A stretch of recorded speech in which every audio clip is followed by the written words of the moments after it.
விஎஸ்பிஎம் channel subscriber பண்ணாதவங்க subscriber பண்ணிக்கோங்க. கூடவே இருக்கிற பெல் பட்டனை கிளிக் பண்ணிக்கோங்க. இன்றைக்கி வந்து ரவா பூரி செய்கிறதுக்காக ரவா எடுத்துருக்குறேன். ரவா ஒரு 250 கிராம், 1/4 கிலோன்னு வச்சுக்கோங்களேன்.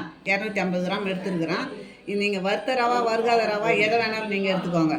இப்போ நான் இதை மிக்சியில் போட்டு ஒரு சுற்றிக்கின்னு வந்துடுறேன். இதுக்கு சைடு டிஷ்ஷுன்னா எடுத்துக்கிறது தான் குடமிளகாய் குருமா வைக்கிறதுக்காக குடமிளகாய் எடுத்துருக்குறேன். இப்போ அதுக்கு தேவையானதெல்லாம் அதில் வச்சுருக்குறேன் பாருங்கள். வெங்காயம், தக்காளி, பச்சை மிளகா, கறிவேப்பிலை, கொத்தமல்லி, இஞ்சி பூண்டு விழுது, தேங்காய், பொட்டுக்கடலை, சோம்பு இதை தனியாக அரைச்சி ஊற்றணும். இதெல்லாம் ரெடி பண்ணி வச்சுட்டு இதை முதல்ல பிசைஞ்சு வச்சுட்டு அப்புறம் நம்ம அதை ரெடி பண்ணணும். வந்துட்டுங்க. இப்போ அதுக்கு தேவையான உப்பு இப்போ இதில் கொட்டிக்கலாம். பாருங்கள், ரொம்பவும் மாவாக வராது, ஒரு அளவுக்கு தான் வரும். இப்போ நம்ம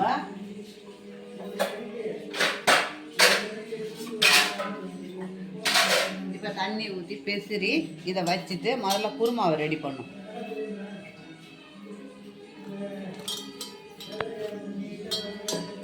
இதில் கொஞ்சமாக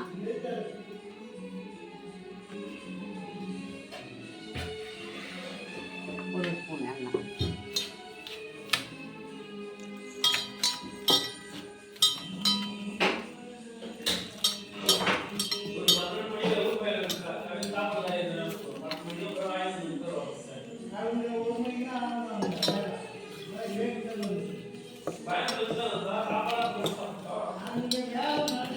இப்போ இவ்வளோ தலன்னு இருக்குது. இது வந்து நம்ம அப்படியே இதை வச்சிட்டோம்னா இப்போ சரியாக இருக்கும். நம்ம இதெல்லாம் ரெடி பண்ணிக்கணும். வரத்துக்குள்ளே இது கட்டி ஆகிடும். இவ்வளோ லூஸாக இருக்குது பாருங்கள் மாவு. நம்ம ரெடி பண்ணிக்கணும் வரத்துக்குள்ளே இது கட்டி ஆகிடும். இது அப்படியே இருக்கட்டும். இப்போ இது அப்படியே இருக்கட்டும். இப்போ நம்ம இப்போ வானலில் வச்சுட்டா எண்ணெய் ஊற்றலாம். அதுக்கு தேவையான எண்ணெய்.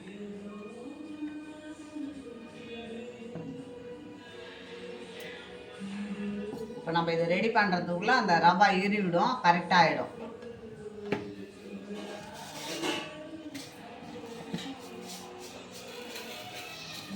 கடுகு,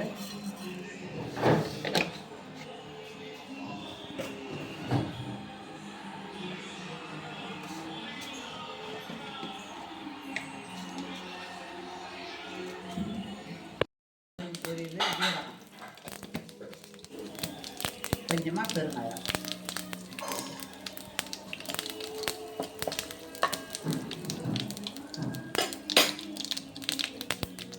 இப்போ 2 பச்சை மிளகாயை கீறி போட்டுக்கலாம்.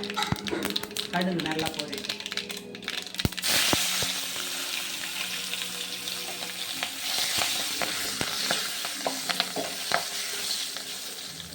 வெங்காயத்தை போட்டுக்கலாம்.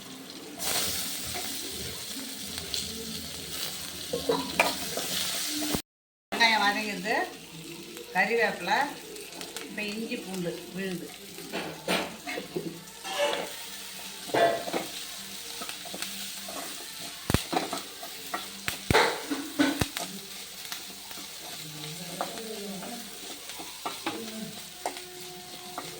தக்காளி போட்டுக்கலாம்.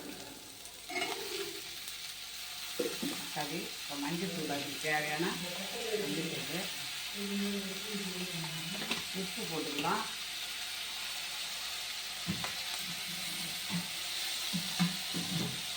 இப்போ அந்த குருமாவுக்கு தேவையான உப்பை இதில் போட்டுக்கலாம். கல் உப்பு தான்.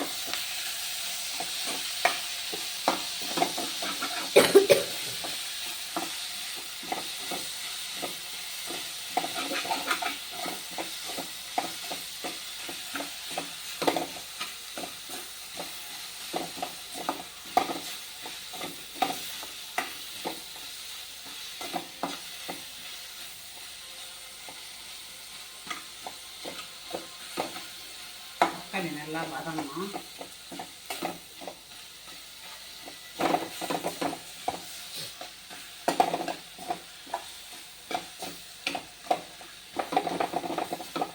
தக்காளி நல்லா கிரேவி மாதிரி வரணுங்க.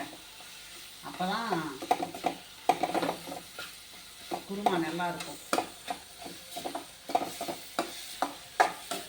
அது வதங்க போதும். நம்ம குடமிளகாயை கொட்டிக்கலாம். குடமிளகாய் அது நல்லா வதங்கட்டும்.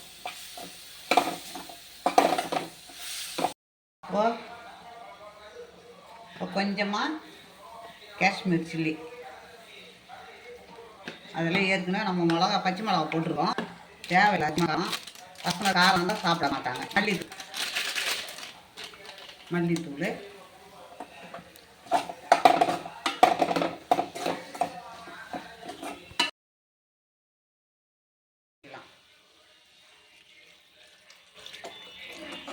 குருமாவுக்கு தேவையான தண்ணி.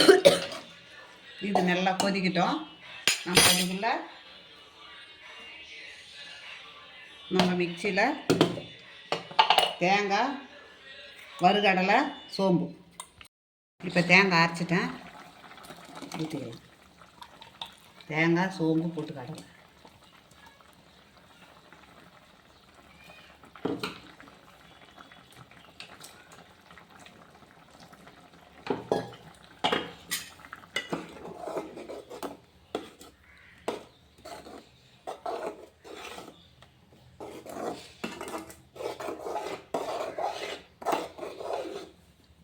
இது ஒரு கொதி வந்ததும் நம்ம கொத்தமல்லி தழையை போட்டு இறக்கிக்கலாம்.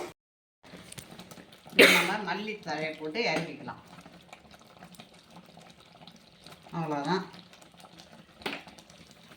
குடமிளகா குருமா ரெடி ஆகிடுது. அடுத்தது நம்ம பூரி உருட்டுறதை தான் பார்க்கணும். இருந்தது பாருங்கள், இப்போ எப்படி இருக்குது பாருங்கள்.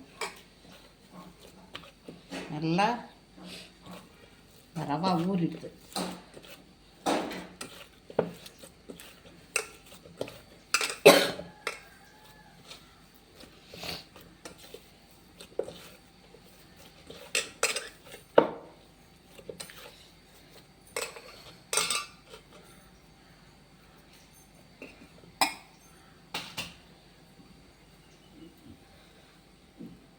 எண்ணெய் தொட்டு தடவி உருட்டிக்கணும். ஈவனாக உருட்டணும். நம்ம மோடு பள்ளமாக ஊற்றக்கூடாது. எண்ணெய் காயட்டும். இப்போ ஈவனாக உருட்டி ஒரு பக்கத்துக்கு ஒரு பக்கம் தான் இருக்கக்கூடாது.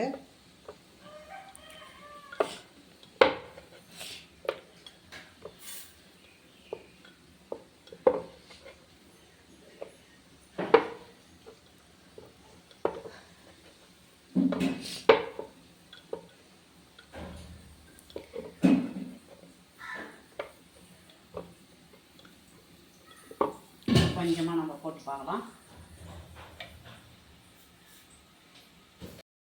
இப்போ நம்ம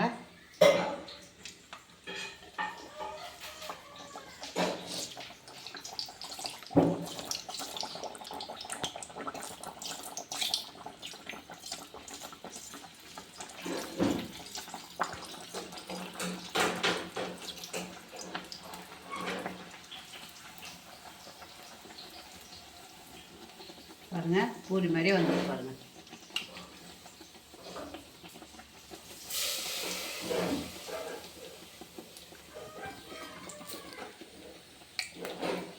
அது அப்படியே வேகட்டும்.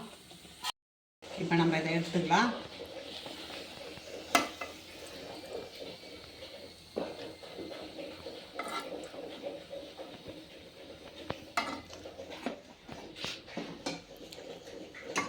இப்போ இதை போட்டுக்கலாம்.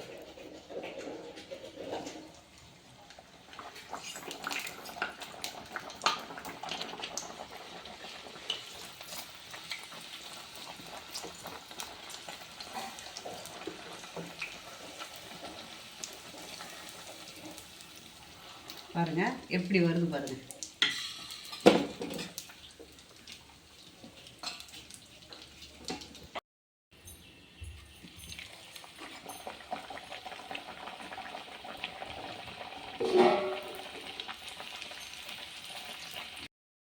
குடமிளகா குருமா சூப்பராக இருக்குங்க.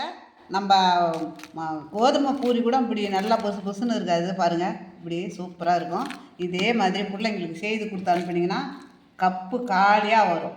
ஏன்னா வித்தியாசமான பூரி நம்ம செய்திருக்கிறோம். இந்த மாதிரி நம்ம செய்து பசங்களுக்கு கொடுத்தோம்னா கப்பு காலியாக வரும்.